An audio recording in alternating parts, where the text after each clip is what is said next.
एक बार फिर तुमने सोचने में ही पूरा साल खत्म कर दिया। 2022 आने से पहले आपने खुद से ना जाने कितने वादे किए होंगे। मैं ये बनूंगा, मैं वो करूंगा, मैं लोगों को मेरी औकात दिखाऊंगा, लेकिन कुछ भी नहीं हुआ। पूरा साल आपने हंसी मजाक, खेल कूद, लोगों की बुराइयां करना, इंस्टाग्राम रील को स्क्रॉल करते करते पूरा साल गंवा दिया। लेकिन कोई बात नहीं दोस्तों, इंसान को सही रास्ते का पता तब तक नहीं चलता जब तक वो ठोकरे नहीं खाता। मैं आपको 2023 की कुछ ऐसी टिप्स बताऊंगा जो कहीं ना कहीं आपको औरों से बेहतर बनाएगी। मैं आपको ये नहीं कहूंगा कि आप 10 घंटे एक्सरसाइज करो, मैं आपको ये नहीं कहूंगा कि 24 घंटे पढ़ाई करो और सारी बुक्स का रट्टा मार लो, मैं आपको ये नहीं कहूंगा कि आप घर से दूर हो जाओ, मैं आपको ये भी नहीं कहूंगा कि आप कड़ी से कड़ी मेहनत करो। मैं आपको सिर्फ 5 टिप्स बताने वाला हूँ जिनको आप 2023 आने से पहले आप अगर फॉलो कर लेते हो तो मेरा मानना है कि दुनिया की ऐसी कोई ताकत नहीं जो आपको कामयाब होने से रोके। स्टेप नंबर 1 है डोंट वेट फॉर अपॉर्चुनिटी। अवसर का इंतजार मत करो। मेरे पास ये होगा तो मैं ये करूंगा, मेरे पास पैसे होंगे तो मैं ये करूंगा, अगर मौसम अच्छा होगा तो मैं पढ़ने बैठूंगा। देखो दोस्तों, मौसम कभी भी अच्छा नहीं होने वाला और आप कभी भी पढ़ने नहीं बैठोगे। मैं आपको बड़ी इंटरेस्टिंग कहानी सुनाता हूँ। एक लड़का एक प्रसिद्ध साधु के पास गया और बोला कि महाराज, मुझे कम समय में सबसे ज्यादा सफलता हासिल करनी है, कोई ऐसा उपाय बताइए जिससे मैं मेरे सीधे लक्ष्य पर पहुंच जाऊं। साधु ने कहा ठीक है, मैं तुम्हें उपाय बता दूंगा, लेकिन पहले मेरा एक काम कर दो, मेरी इस बाग में से सबसे सुंदर फूल तोड़ कर ले आओ, लेकिन ध्यान रखना एक बार आगे निकल जाओ तो दोबारा पीछे पलटकर फूल नहीं तोड़ना है। लड़का बोला ठीक है महाराज, ये तो छोटा सा काम है, मैं अभी एक सुंदर फूल तोड़ कर ले आता हूँ। वह लड़का बाग में गया तो उसे पहला ही फूल बहुत सुंदर लगा, लेकिन उसने सोचा कि आगे इससे भी सुंदर फूल होंगे। लड़का आगे बढ़ा, उसे एक से बढ़कर एक सुंदर फूल दिखे,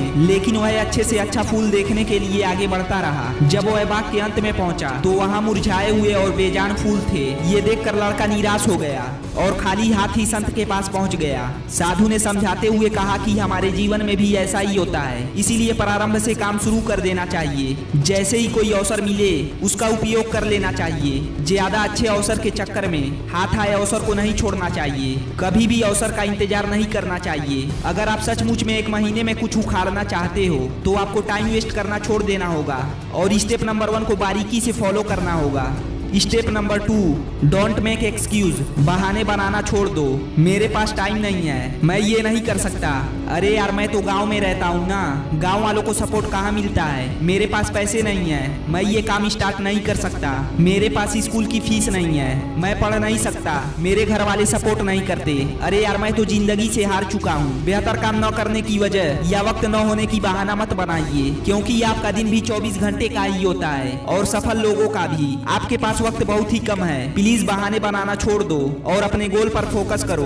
step number 3 don't always depend on others. हमेशा दूसरों पर निर्भर ना रहें। दुनिया में किसी पर भी हद से ज्यादा निर्भर ना रहें, क्योंकि जब आप किसी की छाव में होते हो तो आपको अपनी परछाई नजर नहीं आती। मैं आपको एक कहानी सुनाता हूँ। एक बार एक राजा के राज्य में महामारी फैल गई, चारों ओर लोग मरने लगे। राजा ने इसे रोकने के लिए बहुत सारे उपाय करवाए, मगर कुछ असर ना हुआ और लोग मरते रहे। तभी राजा के पास एक साधु आया और उसने कहा इस महामारी से बचने के लिए एक उपाय है। हमारे राज्य के बीचों बीच जो पुराना सूखा कुआं है, अगर उस कुएं में 2 दिन से पहले हर एक घर में से उस कुएं में 1-1 बाल्टी दूध उस पानी में डाला जाए तो अगली सुबह ये महामारी समाप्त हो जाएगी और लोगों का मरना भी बंद हो जाएगा। राजा ने तुरंत ही इस खबर को पूरे राज्य में फैला दिया। जब कुएं में दूध डालने का दिन आया तब राज्य में रहने वाले एक बुढ़िया ने सोचा कि सारे लोग तो कुएं में दूध डालेंगे ही, मैं अकेले ही 1 बाल्टी पानी डाल दूं तो किसी को क्या पता चलेगा। और रात में उस बुढ़िया ने कुएं में 1 बाल्टी पानी डाल दी। अगले दिन जब सुबह हुई तो लोग वैसे ही मर रहे थे, कुछ भी नहीं बदला था। सब लोग पंडित को जैसा तैसा बोलने लगे।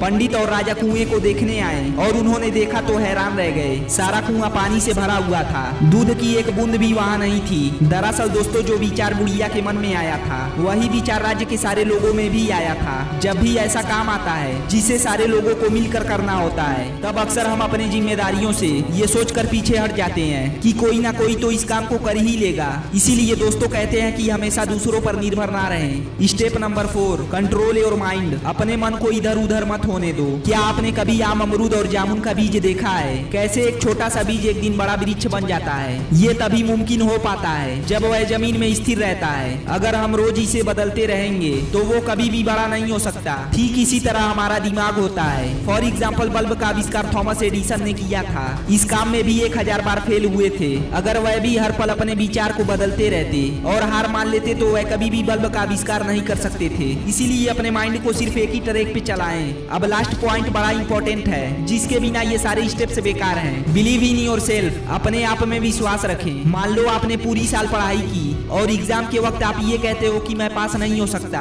मुझे कुछ नहीं आता। अगर आप ये सोचते हो तो डेफिनेटली आपके साथ वैसा ही होगा। अगर आपने पूरे साल में थोड़ी बहुत मेहनत की है और आपके पास होने की संभावना बिल्कुल भी नहीं है, तब आप ये सोचते हो कि एग्जाम देना मेरे लिए बाएं हाथ का खेल है, तो आप इजीली पास हो जाते हो। Because the whole game of the mindset. Competition में आपके सामने कौन है ये ज्यादा मैटर नहीं करता, बल्कि आप अपने आप को किस लेवल पर मानते हो और आप में सेल्फ बिलीव कितना है ये ज्यादा मैटर करता है। कोई भी काम सफल तब तक नहीं होता जब तक आप उस पर सेल्फ बिलीव नहीं कर लेते। राह संघर्ष की जो चलता है वही संसार को बदलता है। जिसने रातों से जंग जीती है सूर्य बनकर वही निकलता है। अपने हर सपने को सांसों में रखो, हर मंजिल को अपनी बाहों में रखो। हर जीत आपकी है, बस अपने लक्ष्य को अपने आंखों में रखो।